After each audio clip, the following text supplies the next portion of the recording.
toutes et à tous. C'est vraiment une joie, une grande joie de se retrouver pour cet office de l'Église essénienne chrétienne de Nouvelle-Aquitaine. Pour commencer, je vais vous inviter à faire une petite méditation sur votre chaise.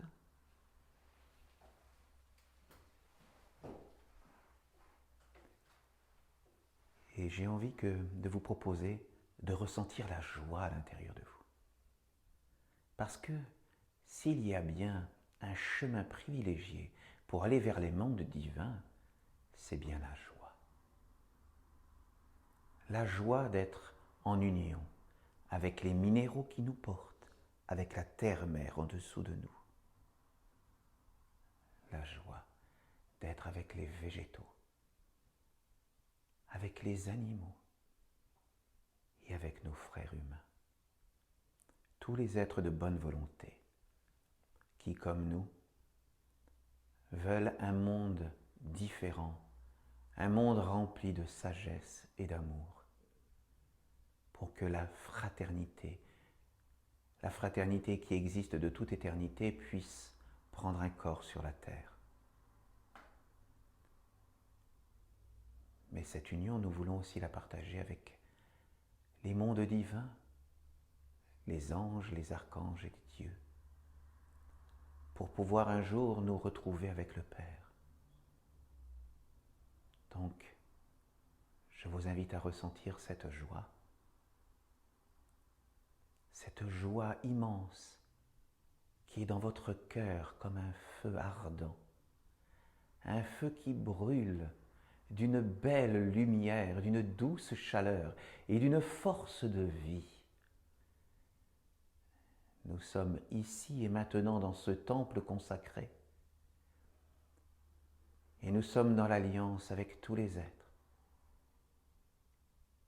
et nous sommes dans l'alliance avec les mondes divins.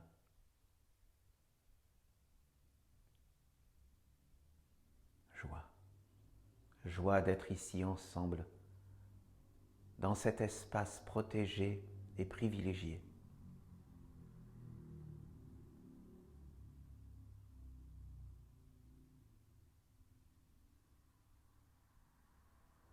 Je vous remercie. Nous allons allumer la flamme de notre temple.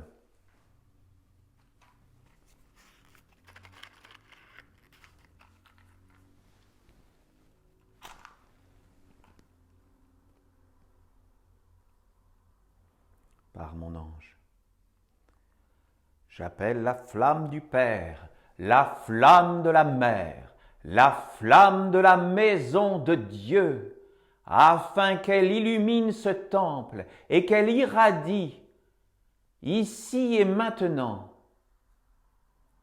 et qu'elle puisse appeler à elle toutes les âmes qui cherchent la lumière dans l'alliance avec les mondes divins, dans l'alliance avec les minéraux, les végétaux, les animaux, les hommes de bonne volonté, les maîtres, les anges, les archanges, les dieux.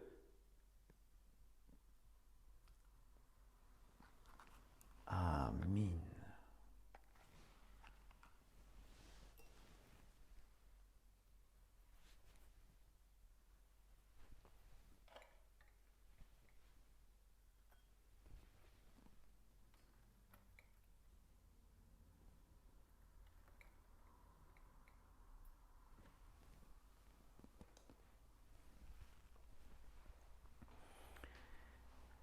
Eh bien, pour commencer, nous allons nous retrouver dans le premier chant, le chant de la Mère du monde, qui est un chant magnifique qui nous permet justement de prendre conscience de notre lien avec la Mère Terre qui nous porte.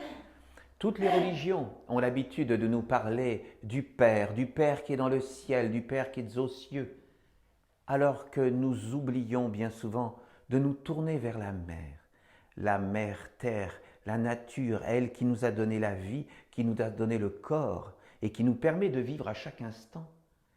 Nous devons la remercier par nos attentions pures et être avec elle.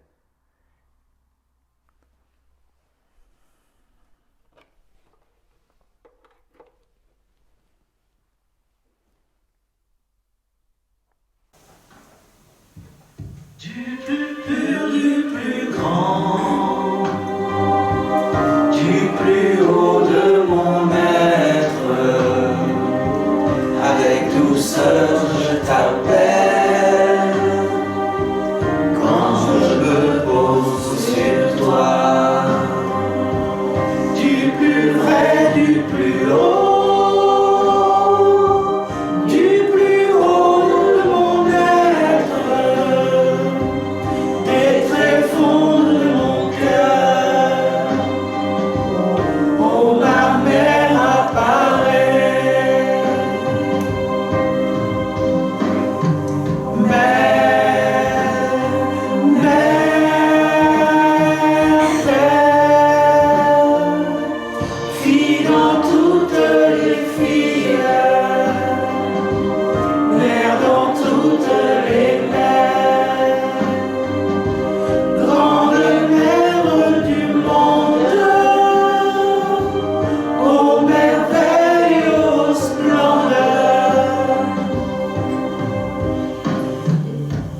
Du plus pur, du plus vrai, dans mon être éternel,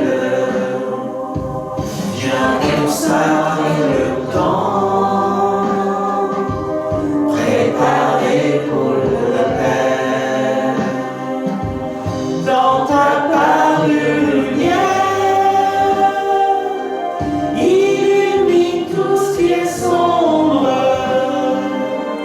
Par ton souffle puissant, équilibre et apaise.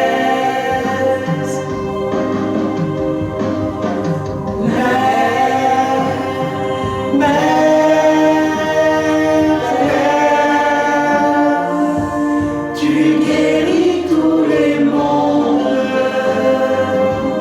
des concepts erronés. De l'illusion que porte le monde de l'homme,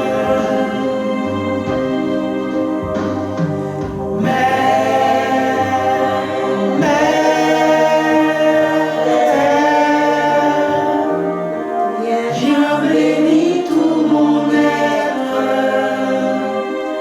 que je bénisse les êtres. Apparaît dans ton temple et fais-y ta demeure.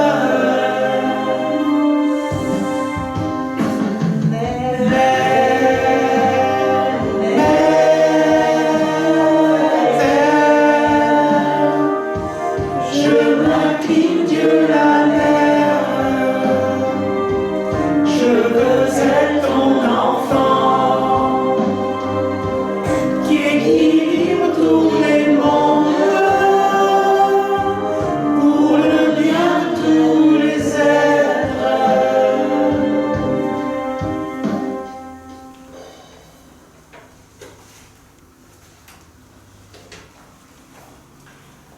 Alors maintenant, nous allons faire un nouveau chant pendant cet office, un chant que nous n'avons jamais fait auparavant, donc qui s'appelle « Du très fond de nos cœurs ». Non, qui s'appelle Du grand feu de nos cœurs. Du grand feu de nos cœurs. Et donc, c'est vraiment un chant de Michael, hein, l'archange du feu, l'archange de l'automne, l'archange du travail également. Et donc, pendant ce chant, nous allons faire des gestes, hein, parce que c'est vraiment un chant qui nous permet de faire grandir la flamme de notre cœur, hein, qui permet d'irradier la flamme de l'archange Michael à l'intérieur de nous, qui permet d'irradier de l'amour, hein, l'amour qui sort de notre cœur et qui va tous les êtres, vers tous les êtres de bonne volonté qui s'unissent pour faire une terre d'amour. Hein. Donc nous allons faire des mouvements comme ça, si vous le voulez bien. Hein. Alors, il y a les voix des hommes et il y a les voix des femmes. Donc, voilà. 1, 2, 3, 4. Du grand feu de nos cœurs, il s'élève, il s'élève.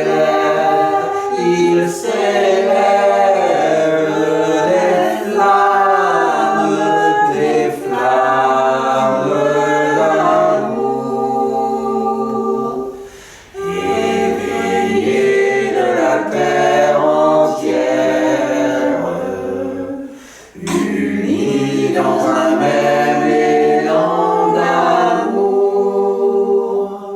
embrasant, illuminant notre mère terre dans un soleil d'amour,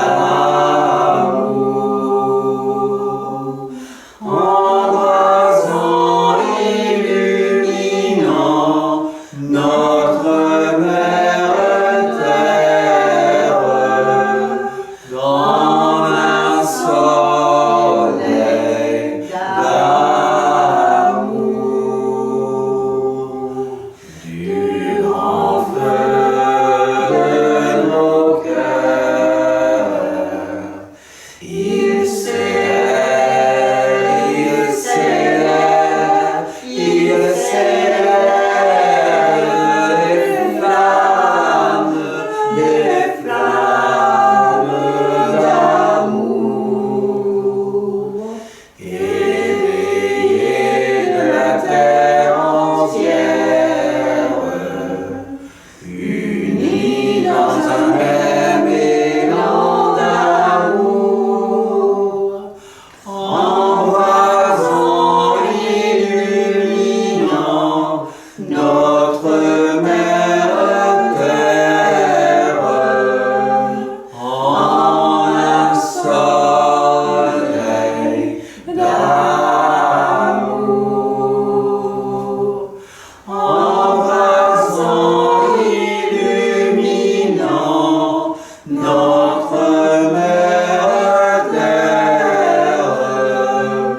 en un soleil d'amour,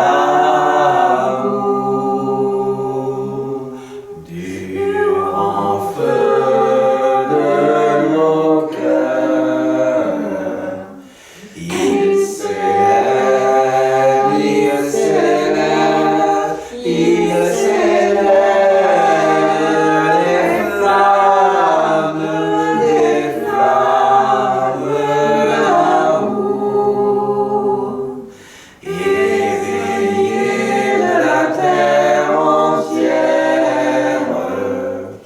unis dans un même élan d'amour, embrasant, illuminant notre mère terre en un soleil d'amour,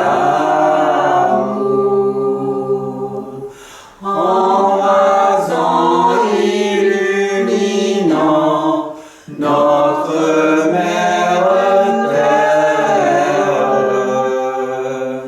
en un soleil d'amour.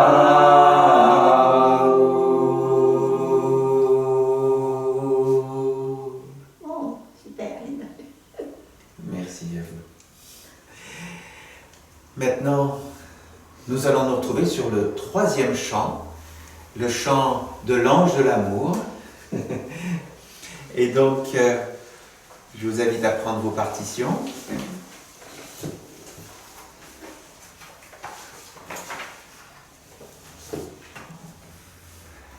Donc, c'est les hommes qui commencent. On pourrait peut-être avoir notre note.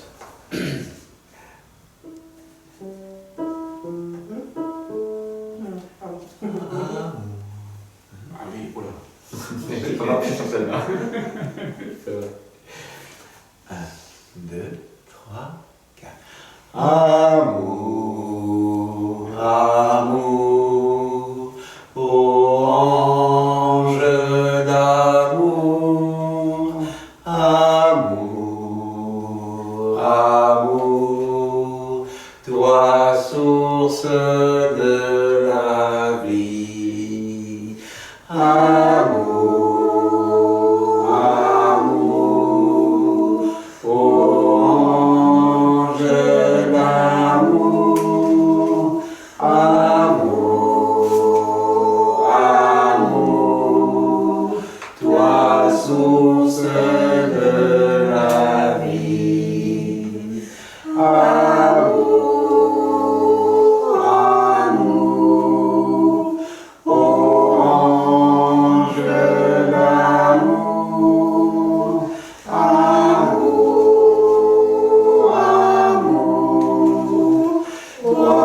source de la vie.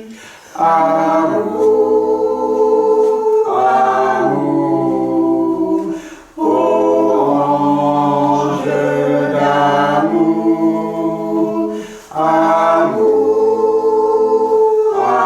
amour, toi source de la vie. Amour, amour, ô ange d'amour, amour, amour, toi source de la vie.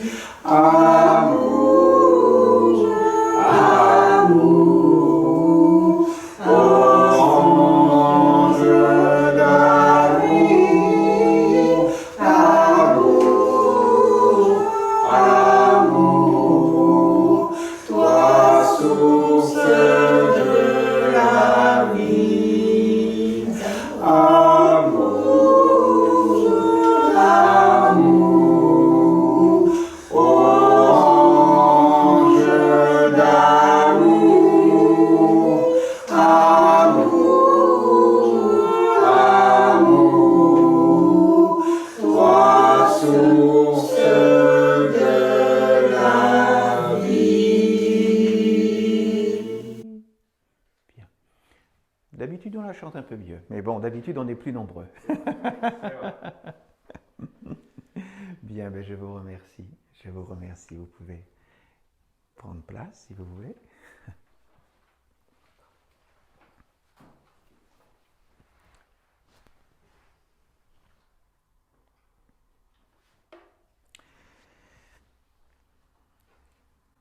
L'office d'aujourd'hui, l'homélie d'aujourd'hui va être sur un thème un peu particulier.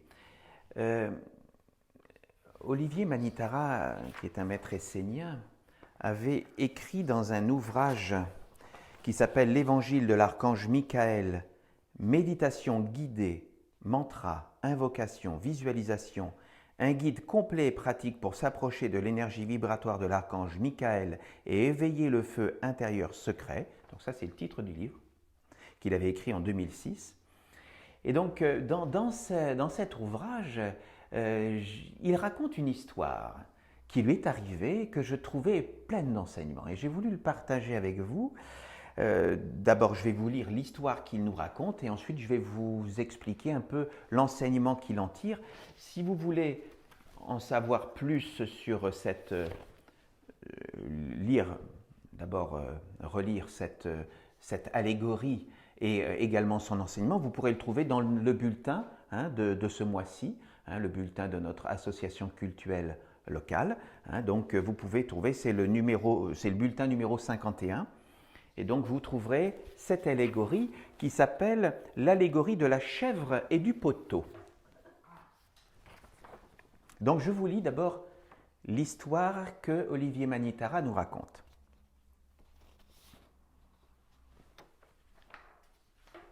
Un jour, un ami m'a demandé de garder son troupeau de chèvres durant toute une après-midi. Alors que je devais conduire les chèvres dans un pâturage, une chèvre s'arrêta net devant un poteau. Elle ne comprenait pas qu'il lui suffisait de bouger de quelques centimètres à droite ou à gauche pour passer. Et elle ne bougeait plus. J'étais absolument sidéré. Le reste du troupeau s'éloignant, je ne pouvais pas la laisser seule. J'essayais tant bien que mal d'expliquer à cette chèvre qu'il n'y avait aucun obstacle devant elle, mais en vain. N'y tenant plus, je m'approche d'elle pour la tirer, la tête à droite ou à gauche du poteau. À peine l'avais-je touchée qu'elle se laissa tomber sur le sol sans aucune résistance, s'abandonnant totalement à moi comme si j'étais un prédateur. Impossible même de la faire se relever. Elle attendait la mort. Et pour le coup, c'est moi qui devenais chèvre. Voilà. Donc ça, c'est la petite histoire. Et en fin de compte, Olivier Manitara ensuite nous raconte toute la sagesse, toute la méditation qu'il a fait autour de cette cette expérience de vie. Et en fin de compte, il nous dit tout de go, quand on y réfléchit, eh bien souvent, ce sont les hommes qui sont comme des chèvres. Parce que la vie fait qu'ils ont l'impression d'avoir un poteau dans leur vie qui les empêche de tourner la tête à droite ou la tête à gauche. Nous sommes tous plus ou moins pris dans nos croyances, dans nos superstitions. Et on peut l'observer, le monde des hommes actuels est là, bien entendu, pour bien nous féconder, avec des idées toutes prêtes, du prêt à porter, du prêt à mâcher, du prêt à penser. Et nous sommes dans un monde actuellement qui est là justement pour nous limiter à la seule vue du poteau. Nous devons avoir une pensée politiquement correcte, une pensée qui va dans un seul sens. Et nous avons toute une organisation qui est là pour nous influencer à ne penser que d'une seule façon. Et gare aux dissidents, aux personnes qui pourraient avoir des pensées différentes, parce que ceux-là, bien entendu, vont être ostracisés, vont être critiqués, blâmés, que ce soit dans le monde des médias, bien entendu, mais comme on aura tellement fécondé le monde autour d'eux, et bien entendu, ce seront leurs familles qui s'opposera à leur façon de penser en leur disant non, non, là, ça ne va pas du tout, là, tu es en train de devenir un comploteur ou une complotrice. Non, non, c'est complètement quelque chose hors système, ce que tu es en train de nous dire. Ou alors leurs amis bienveillants, en essayant bien entendu de leur faire comprendre où est leur intérêt, c'est-à-dire de rester dans le troupeau face au poteau.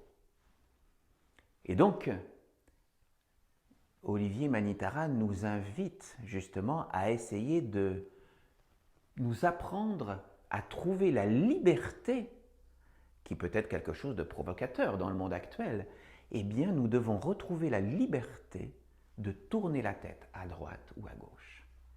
Et l'enseignement de l'archange Michael est justement là pour nous aider à nous illuminer sur autre chose. Parce que l'archange Michael, l'archange du feu, c'est avant tout l'archange qui nous amène une lumière, la lumière des mondes divins qu'il nous apporte. Et cette lumière doit pouvoir grandir à l'intérieur de nous.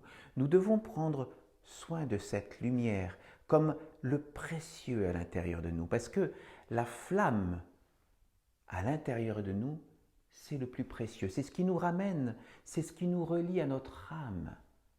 Et cette flamme, nous devons en prendre soin à tous les instants de notre vie. Nous devons nous sentir dans notre unicité. Nous sommes tous des êtres uniques. Des êtres uniques qui avons un chemin de vie à faire sur la terre. Et donc, quoi qu'il arrive, quelles que soient les tempêtes dans le monde, nous devons rester nous-mêmes, fidèles à la flamme qui brille à l'intérieur de nous. C'est vraiment cela, l'enseignement de l'archange Michael. Quoi qu'il arrive, nous devons être fidèles à la flamme de vie, la flamme qui nous relie au monde divin à l'intérieur de nous. Et c'est elle le précieux que, en tout instant, nous devons protéger, quelles que soient les vicissitudes du monde dans lequel nous vivons. Nous devons vivre avec nos frères et sœurs de toute croyance, de toute obédience. Quand quelqu'un veut nous faire voter pour une chose ou adhérer à un système de pensée particulier, de soins particuliers, ou adhérer à une façon de manger, à une façon de consommer. Nous avons le droit de vivre avec nos frères et sœurs, quels qu'ils soient. Et nous avons le droit de vivre en famille, et c'est quelque chose de précieux, de sacré, de vivre avec sa famille, quelles que soient les opinions de chacun. Mais nous avons le droit de vivre dans notre unicité et d'être qui nous voulons être sur la terre et de faire notre chemin, quoi qu'il arrive. Donc, nous avons le droit et nous avons même le devoir d'être avec nos frères et sœurs, quels qu'ils soient. Nous devons vivre dans le monde tel qu'il est. Nous devons même nous poser sur ce monde, avoir une vie professionnelle, avoir une vie amicale, sociale. Mais nous devons avoir des moments privilégiés pour nous, dans le sacré, où nous pouvons nous relier à quelque chose de pur et d'éternel. Parce que le monde divin a mis en nous deux natures. Une nature mortelle, mais aussi une nature divine. Si c'est la nature mortelle qui gouverne, eh bien, effectivement, nous avons le poteau devant nous et nous ne pouvons plus en sortir. Mais si nous donnons la possibilité à notre nature divine de s'exprimer, eh bien, à partir de ce moment-là, nous nous donnons le droit de tourner la tête à droite ou à gauche et de passer le poteau et de le dépasser et de vivre avec les mondes divins, de vivre dans l'alliance. Et pour nous, c'est vraiment quelque chose d'important, cette alliance qu'a la nation essénienne avec la mère terre, avec les minéraux, avec les végétaux, avec les animaux, nos frères humains, avec les maîtres, les anges, les archanges et les dieux, pour rejoindre le Père. Cette alliance, nous devons la vivre et l'entretenir chaque jour. Et la vivre, mais complètement. C'est-à-dire, nous ne devons pas la vivre dans des habitudes, faire une discipline par habitude, manger par habitude, aller au travail par habitude. Non. Lorsque nous vivons, nous devons le vivre pleinement. C'est-à-dire vivre en conscience que nous vivons dans cette hiérarchie et que l'être humain se trouve au centre de cette hiérarchie, avec les mondes visibles en dessous de nous et les mondes invisibles au-dessus de nous.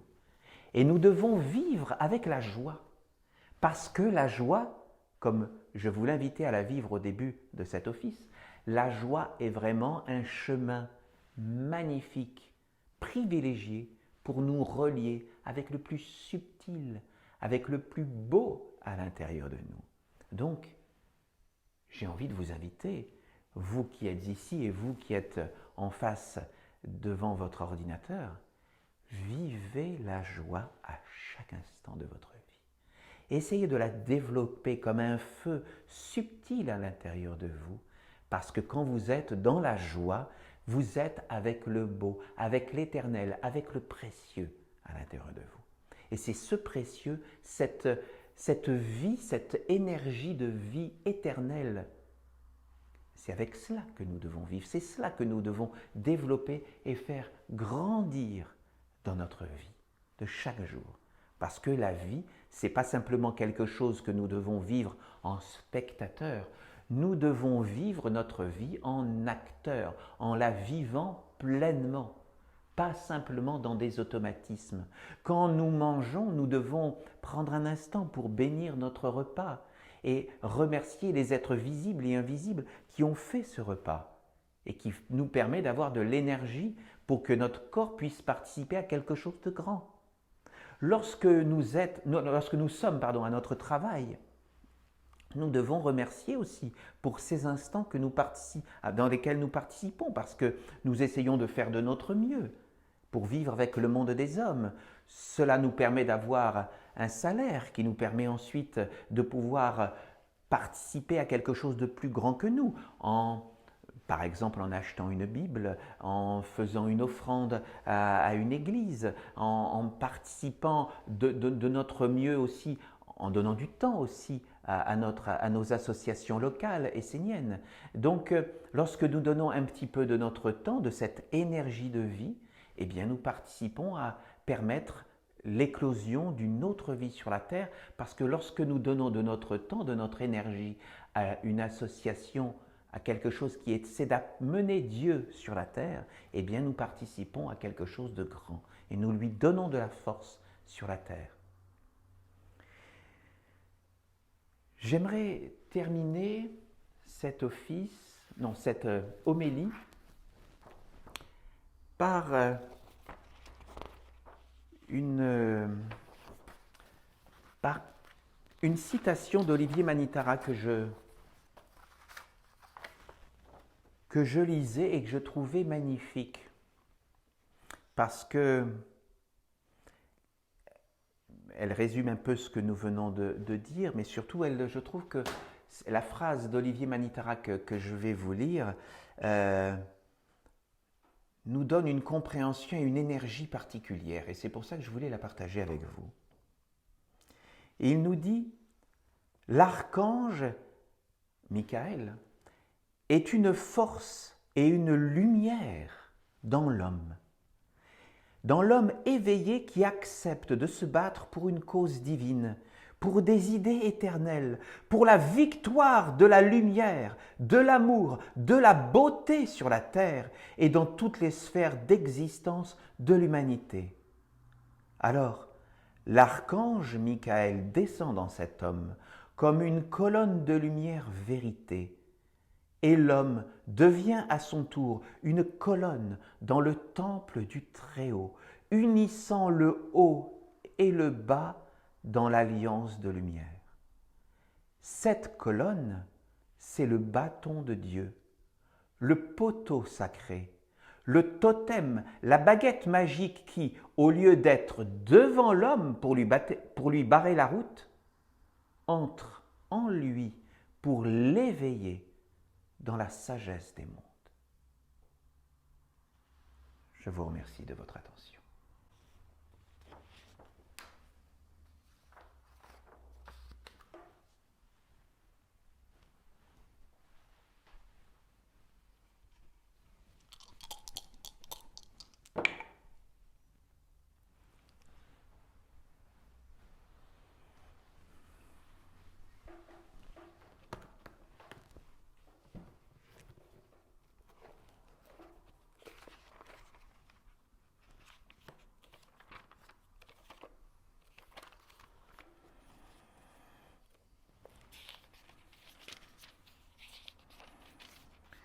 Je vais vous partager un extrait du psaume numéro 213 que je viens de tirer par l'oracle.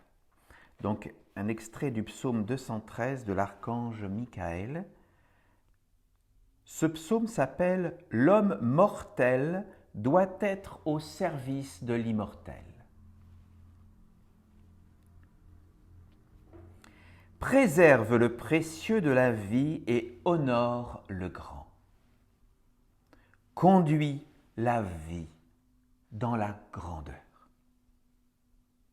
Laisse la sagesse te conduire et élever le meilleur de toi-même dans la dignité et la royauté.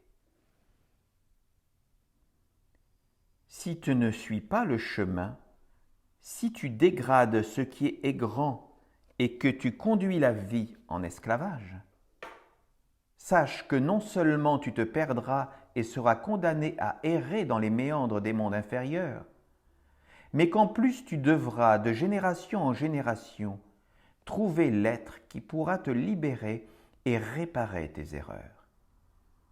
C'est pourquoi tu dois cultiver le juste discernement et apprendre à ne pas mélanger les mondes.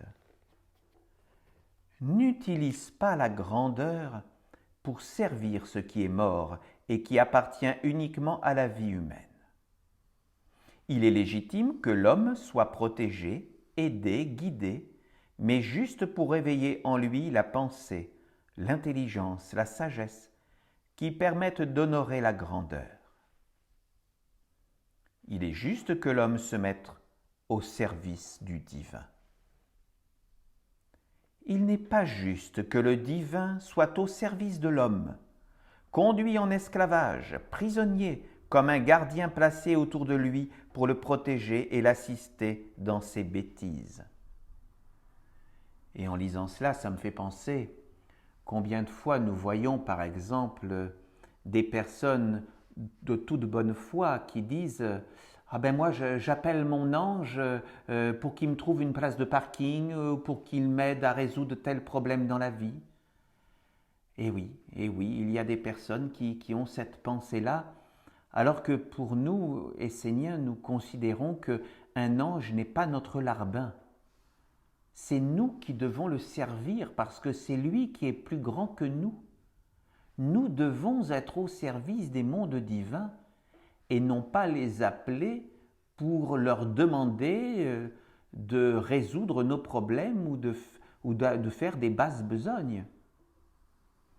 C'est le minéral qui porte le végétal et non l'inverse. C'est le végétal qui va nourrir l'animal et non l'inverse. C'est l'animal qui nous apporte son amour, sa compassion à l'homme. Nous apportons aussi l'amour à nos petits êtres, nos petits compagnons de vie.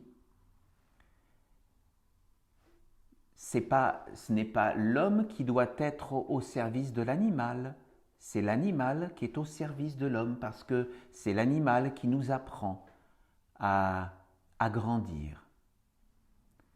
Et ce n'est pas l'ange qui est au service de l'homme, non, c'est l'homme qui est au service de l'ange, des anges.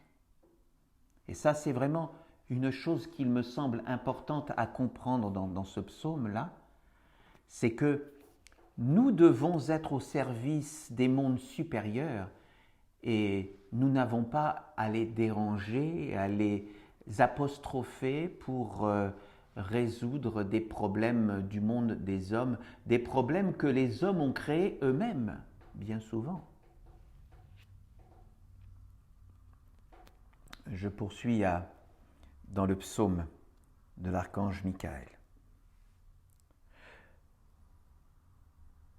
Ne te mets pas au service de la mort, car ce serait une défaite pour le royaume de la lumière. Éveille l'immortel en toi et donne-toi aux anges. Apprends à faire la part des choses et honore l'immortel, le grand, le divin. Conduis toutes les énergies vers la noblesse. Eh oui, nous devons pouvoir consacrer de notre temps vers l'éternel, vers le noble, vers l'immortel. C'est important de pouvoir lui consacrer du temps. Nous savons que nous vivons dans le monde des hommes, que nous devons donner de l'énergie au monde des hommes parce que, voilà, nous sommes dans ce monde-là. Il faut l'accepter. Mais nous devons pouvoir consacrer un peu de notre temps à ce qui est immortel, à ce qui est éternel en nous pour le faire grandir et, si possible, se mettre à son service, trouver les voies à l'intérieur de nous pour être au service du grand, au service de l'immortel en nous. Parce que, en faisant grandir cet immortel, en le nourrissant à l'intérieur de nous, en étant à son service, c'est l'immortel en nous qui grandit. Donc, lorsque nous serons de l'autre côté du voile de la mort, si nous avons vécu pour le mortel, uniquement pour le mortel, nous n'aurons rien préparé pour notre vie future de l'autre côté. Par contre, si nous avons préparé en nous l'immortel, nous aurons déjà un bagage avec nous pour la suite de notre existence de l'autre côté du voile de la mort. Donc, cette vie immortelle à laquelle nous aspirons de l'autre côté, nous devons la préparer ici-bas en lui consacrant un peu de notre temps. Ne sois pas mesquin, ne bafoue pas l'intelligence supérieure avec les outils du monde, avec les outils que le monde divin a placés en toi pour honorer les dieux et les servir. Ne détourne pas les forces à l'œuvre. Vivre dans la vérité et l'honnêteté est primordial. Ne te cache pas derrière des textes, des apparences, des enseignements pour justifier et protéger le sombre dans ta vie. Apprends plutôt à tout orienter vers un monde plus élevé, vers la sagesse divine, à tout guérir par la pureté des mondes supérieurs. Oui, c'est vrai que lorsque l'on rentre dans une certaine discipline et que l'on fait des rituels qui nous sont proposés dans l'enseignement essénien. Il y a également des mouvements, différents types de mouvements qui nous ont été apportés, que ce soit par l'archange Michael, l'archange Gabriel également. Enfin, nous avons tout un tas d'enseignements que nous pouvons mettre en œuvre pour faire grandir l'immortel en nous et nous mettre au service de ce qui est plus grand, dans la pureté.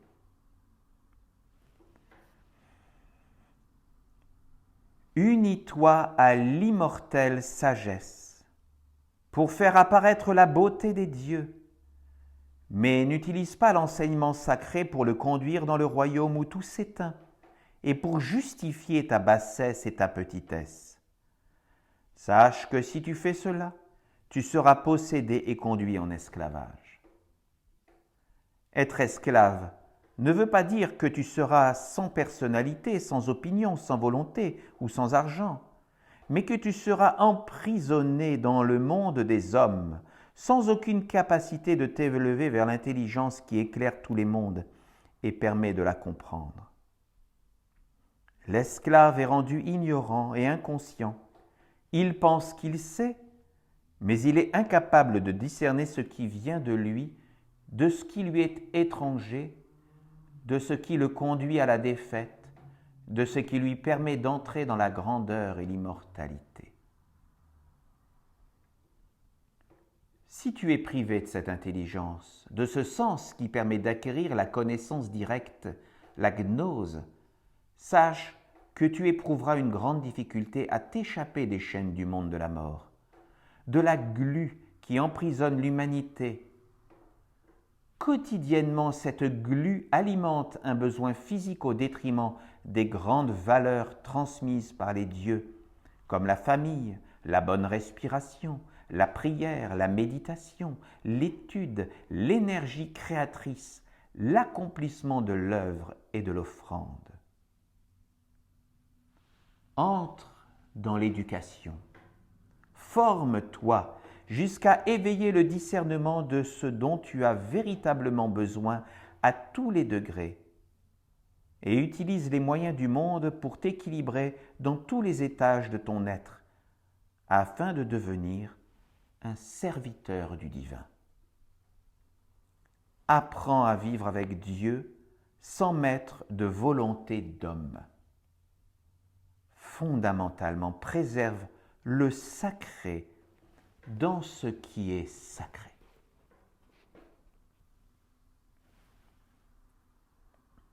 Je vous propose de méditer quelques instants sur ce psaume que nous a transmis l'archange Michael.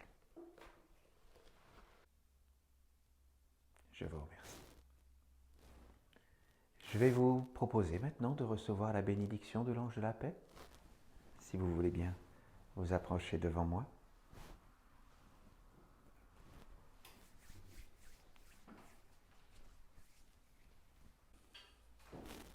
Nous arrivons déjà au terme de notre office. Donc nous allons nous unir dans un dernier chant.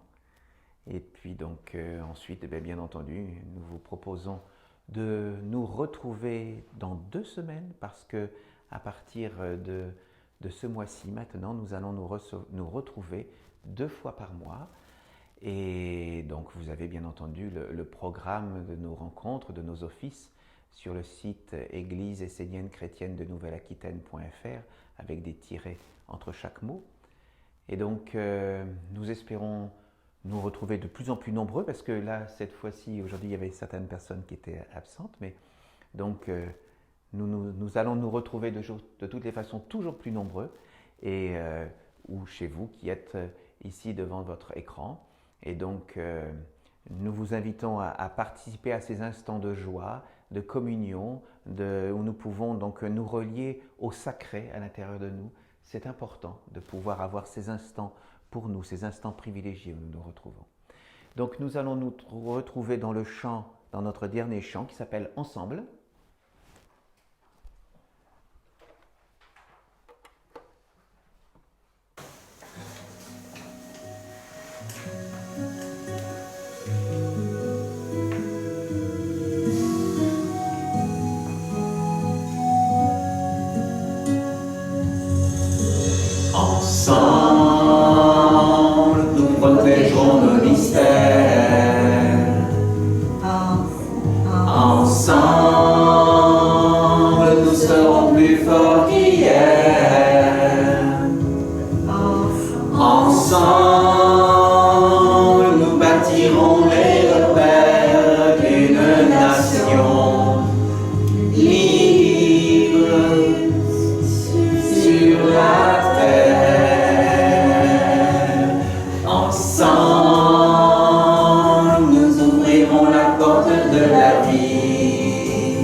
Ensemble, à l'Éternel, nous offrirons nos fruits. Apprendre à œuvrer pour fortifier notre alliance. Comprendre le sens profond d'une suprême conscience. Porte des mystères, porte de la lumière qui guérira la terre. Répondons à l'appel d'une seule voix fraternelle, afin qu'il nous révèle un monde éternel.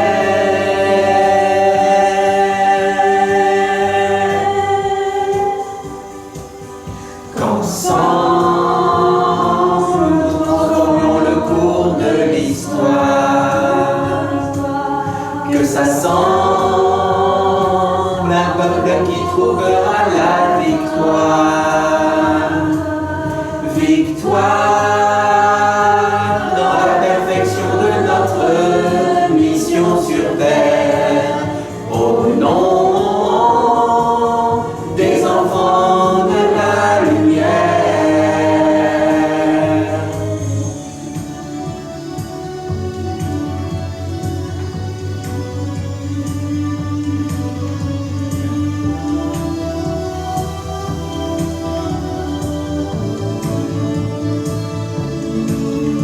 Ouvrir le sens de notre existence, l'offrir à l'universelle conscience. Ensemble, ensemble, ensemble, ensemble, ensemble, nous bâtirons les repères d'une nation libre et fière sur la terre, sur la terre, sur la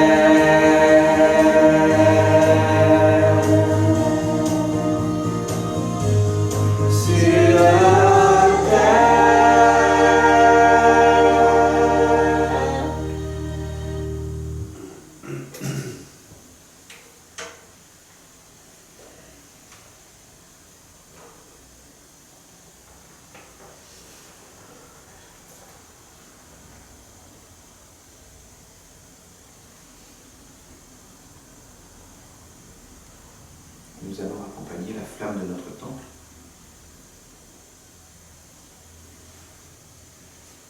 Nous raccompagnons la flamme du Père, la flamme de la Mère, la flamme de la maison de Dieu, des mondes visibles vers les mondes invisibles. Qu'il continue de briller en nous à chaque instant de notre vie.